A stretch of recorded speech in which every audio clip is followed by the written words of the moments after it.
அழகி என பெயர் சூட்டிய திரு தங்கர் பச்சானை விட, அந்த அழகிக்கு ஒரு நல்ல வாழ்க்கையை ஏற்படுத்தி கொடுத்த தயாரிப்பாளர் திரு உதயகுமாரை விட, அந்த அழகியை தங்களுடைய காதலியாக ஆராதிக்கும் அழகர்கள் அனைவருக்கும் பார்த்திபனின் பணிவான வணக்கம்.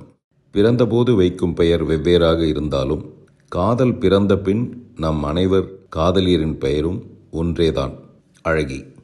அப்படித்தான் அவள் தோன்றுவாள்.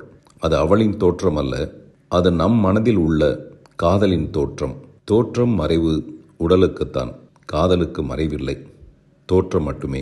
தோற்றும் அது மறைவதில்லை, எனவே தோற்றலே அதற்கில்லை. இப்படி காதலை பற்றி நம்ம அழகாக சொல்லிக்கிட்டே போகலாம். 22 வருஷம் கழித்து இன்னமும் அந்த காதல் நஞ்சு போகாமல், பிஞ்சு போகாமல், ஒத்த செருப்பில் நான் ஒரு வசனம் எழுதியிருப்பேன், இத்து போகிறத விட அத்து போகிறதே மேலு. ஆனால் இந்த காதல் மட்டும் அத்து போனாலும் இத்து போகாமல் இன்னமும் மனசோட உட்சுவர்களில் சிற்பமாக செதுக்கப்பட்டிருப்பது அழகி போன்ற படங்களால் நம்ம மனசுக்குள்ளே இருக்கிற காதல் எவ்வளோ அழகானதுங்கிறது வெளிப்படுத்த ஏதுவாக இருந்தது. அப்படிப்பட்ட அழகி வருகிற 29ஆம் தேதி. கதை நாயகன் நானாக இருந்தாலும் இந்த படத்தோட நிஜ நாயகன் இசைஞானி இளையராஜா அவர்கள்தான். கொண்டாட கூத்தாட ஒரு காதல் உலகம் காத்திருப்பது கண்முன் தெரிகிறது. வாங்க, உங்களோட சேர்ந்து நானும் படம் பார்க்க வரேன்.